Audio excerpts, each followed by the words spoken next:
There's quite a bit of internal building works that need to be done after all the work that's gone on over the winter. So we've got plastering, we've upgraded toilets, we need work around the kitchen. It's just never-ending. The building is 50 years old.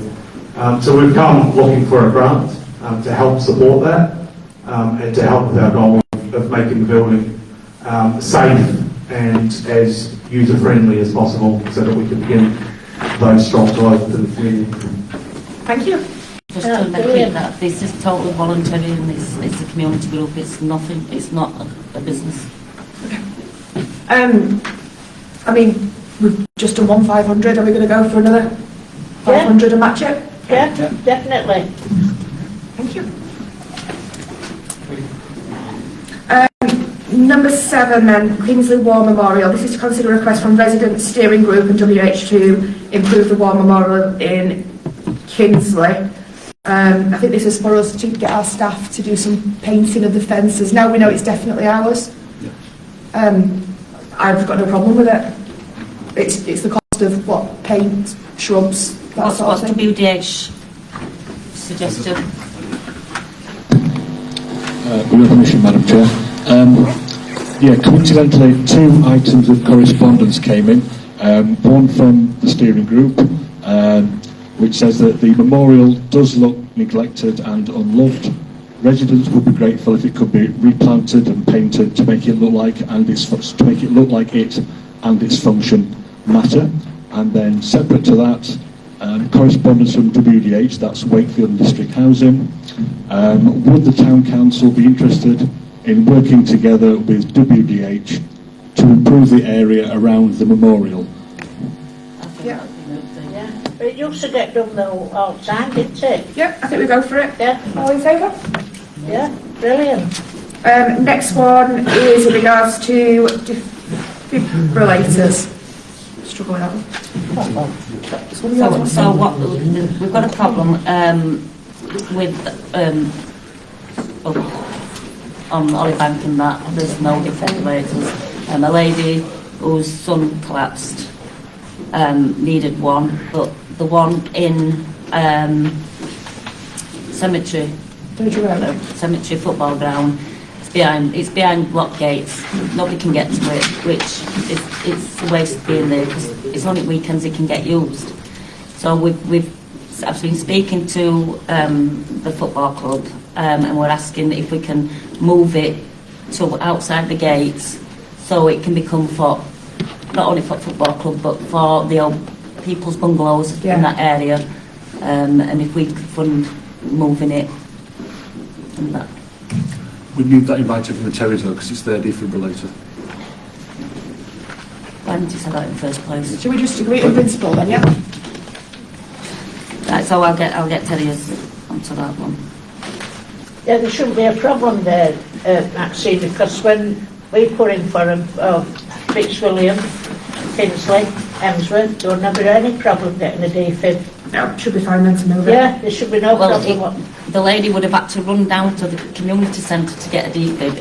Yeah, that's what the one I had up. Don't pick it up. Okay, all in favour? Yeah, definitely. It's either that or we get one, put one up there a cent. Budget update. Thank you, Madam Chair. As of Q3, the Council was 4% over budget. 4% over budget. So what, 4% off? 4. Alan, have you got another paper? You got an agenda, Scott? I left that one for Alan. It's got a note for Alan, hasn't it? Let's post it on the front. Well, Jeff, I don't know what Jeff's done with mine that I brought. That one in your right hand there, Anne. You want one? That one in your hand there, that was for Alan. There's a note there saying That for one, I Alan. know, but no, we ain't got one now. Right, are we all settled? Oh, well, we've got loads now. Right, moving on then to item 10. Item 10 now. Ready to go? Account transparency, to discuss and review account transparency. So this is one that I've got, myself and Maxine have put on the agenda, and it's in regards to some queries that we both had, and I just, rather than talk it through, I hate reading statements, so I'm going to read it out just because I think I'll not miss anything then, so excuse me reading it, but it just keeps it clear in my head. So as you'll know, there have been many questions asked about the spending at Hemsworth Town Council since 2019. This led to an audit in 2020 that highlighted some areas of concerns that are being addressed. One item to my knowledge is outstanding, and this is an investigation into a councillor taking money from petty cash and not, for some time, providing a receipt. We awaited the outcome after contacting the police. We were told that this could not be investigated unless it was reported by HTC and not an individual. Further to that, there was a question raised about the purchase for the water park that involved tarmac. On face value, the payment is correct. An invoice was provided and paid. However, despite this, it took weeks and a phone call from the clerk to a former employee to establish where this concrete went. Some in the patio and the rest in other areas of the park. Furthermore, when we looked into the accounts in question for this, we discovered that numerous entries for financial year 2019 and 2020 were missing, including this particular payment. It's a legal requirement to display the accounts online. I reported this to the clerk by email and verbally on the 25th of January after a full check of what was present. At that point, he couldn't tell me why these items were missing, and it appears that a file was edited on the 9th of August 2022 at 13:11, after the detailed audit had been requested. Since this time, we've repeatedly asked, and the clerk has asked as well, to obtain the website logs to understand who amended this document and investigate why. I do want to make it clear at this point that I do not believe this was done by the office staff, and we're still awaiting that report. As this is a breach of the council's legal obligation, Maxine and I have approached various organisations to seek help. And these are as follows: West Yorkshire Police, Action Fraud, Wakefield Council Monitoring Office, the Chief Legal Advisor at Wakefield Council, the Financial Conduct Authority, HMRC, the National Association of Local Councils, the Local Association of the Yorkshire Local Council Association. This is why I don't like reading things. And finally, Little John's Auditor, who are responsible for the council's AGAR report. The police, Action, Fraud, HMRC and the FCA told us it was not in their remit. NALC told us to contact the YLCA, so the National Council Association told us to contact the Yorkshire one. The Yorkshire Association will only investigate items raised by the clerk or the chair. The Monitoring Office and the Chief Legal Officer told us to contact Little John's, and Little John's told us they'd help no further. We've now enlisted the help of our MP's office. The key issue here is that the accounts that have been questioned have been removed from public scrutiny, and nobody can explain why. The accounts have now been updated. The accounts have now been updated with all spend, however the issue is not resolved.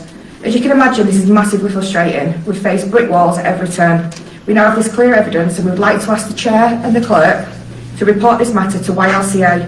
Should they be unwilling to do so, or YLCA refuse to investigate, we then suggest a forensic audit to cover the spending at the water park and all contractor payments for the financial year 2019 and 2020. I must be clear, though, at this point, that the auditor can only identify areas of concern. We would be likely to face the same issues with reporting as we've done for the past month. Hence the suggestion to report to YLCA and get an investigation done outside. Now we've got this specific area of concern, though, I suspect if we did have to go for the forensic audit, it wouldn't cost us as much as the full 3-year forensic audit would have done, which I think is a more focused spend on the preset money. It would need to be agreed by the full council at whole, so we'll bring that to the next meeting if that's the case. And again, I've repeated myself, but again, I just need to be really clear that I've listed out the number of organisations that Maxine has spent hours on the phone to, gone into meetings, gone and visited them, and we're getting nowhere. So we're blocked no matter what we do. I'd also like to we would also like to move, sorry Maxine, I don't mean to do that, move a motion that the full audit report from Karen King be published with only names and job titles redacted, and we're going to put that on the agenda for the next council meeting. I also want to make aware at this point that the work this is not a reflection of the work that was done by Karen King, the auditor. So what Karen did was she reviewed the account's bank statements and the internal documents. She didn't look at the published accounts because one would assume that once the accounts have been published and the AGAR report's been done and the financial close down of the year, that nobody should be amending those documents. So we thought those were okay, and it made sense to look at the bank accounts because those should be changed. And at this point, we just want to thank the public for their support and understanding that until we had all the correct information and we followed every procedure that was out there and went to everyone we couldn't share this information. Thank you. We will take questions on that when we get to public question time. Thank you for looking into all that. Next, item 11, Bank Street roof. Thank you, Madam Chair. Just to make members aware, the roof at Bank Street will need some work, and I'm currently in the process of getting quotes. I'll report back in due course. Thank you. Notice boards. I think this one's to, item 12. Would you just confirm the preferred locations for the 2 notice boards? Do you want me to do it? Yeah, right. So I think the proposals were to put one in the flower bed that belongs to Home Bargains on the precinct. But they don't have to write to them. They own it, so we'll have to write to them, just confirm, but I can't see that being a problem. And then the other one is within the grounds of the Fitzwilliam Centre. What do we need to do now then? Just vote on it? Yeah. Are we all in favour of those 2? Or anyone got any other suggestions? I'm just a bit concerned about kids gathering in that area. In Fitzwilliam? Emsworth? I can't think of anywhere else to put it, though they're going to gather anyway, aren't they? Wherever we put it, we've got to ask for permission anyway, so... So we've got to ask for the advertising Consent. And that. I think let's just get it voted, because the more we push it down the line, the longer it's going to take to get them up, isn't it? Yeah. All in favour?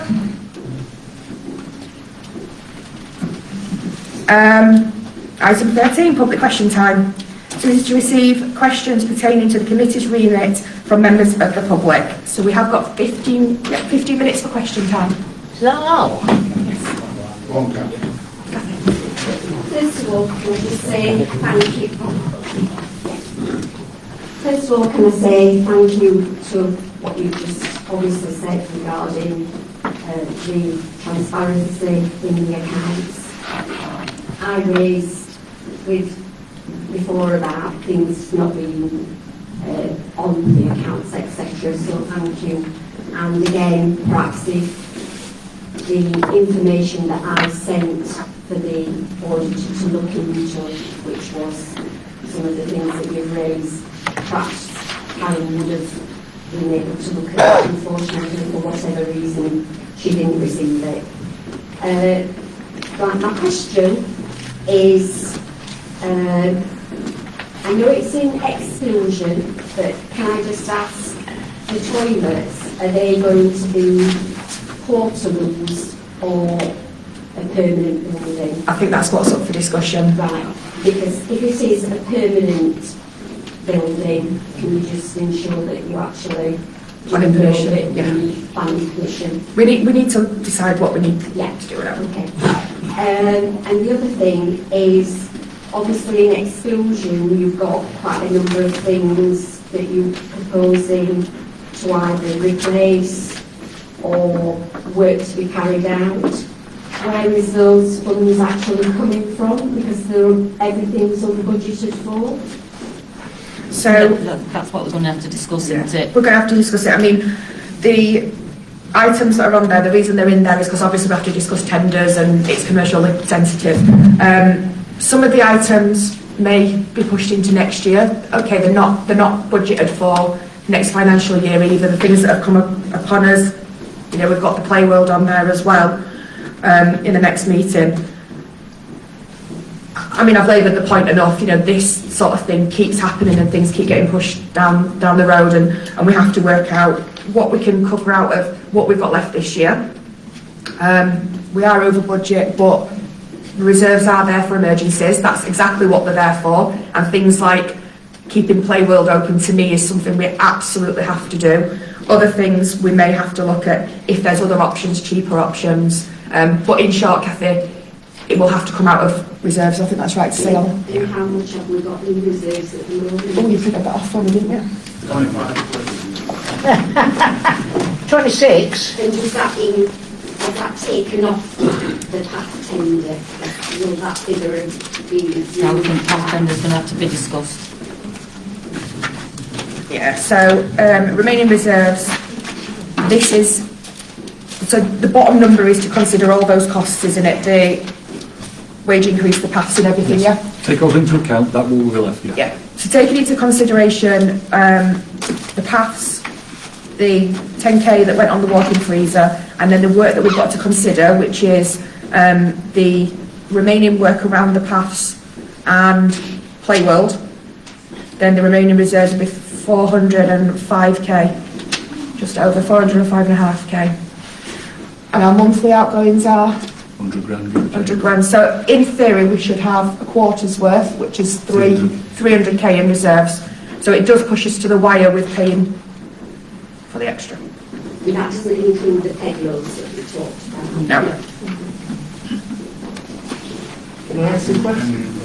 Sorry, Can I ask a question? question.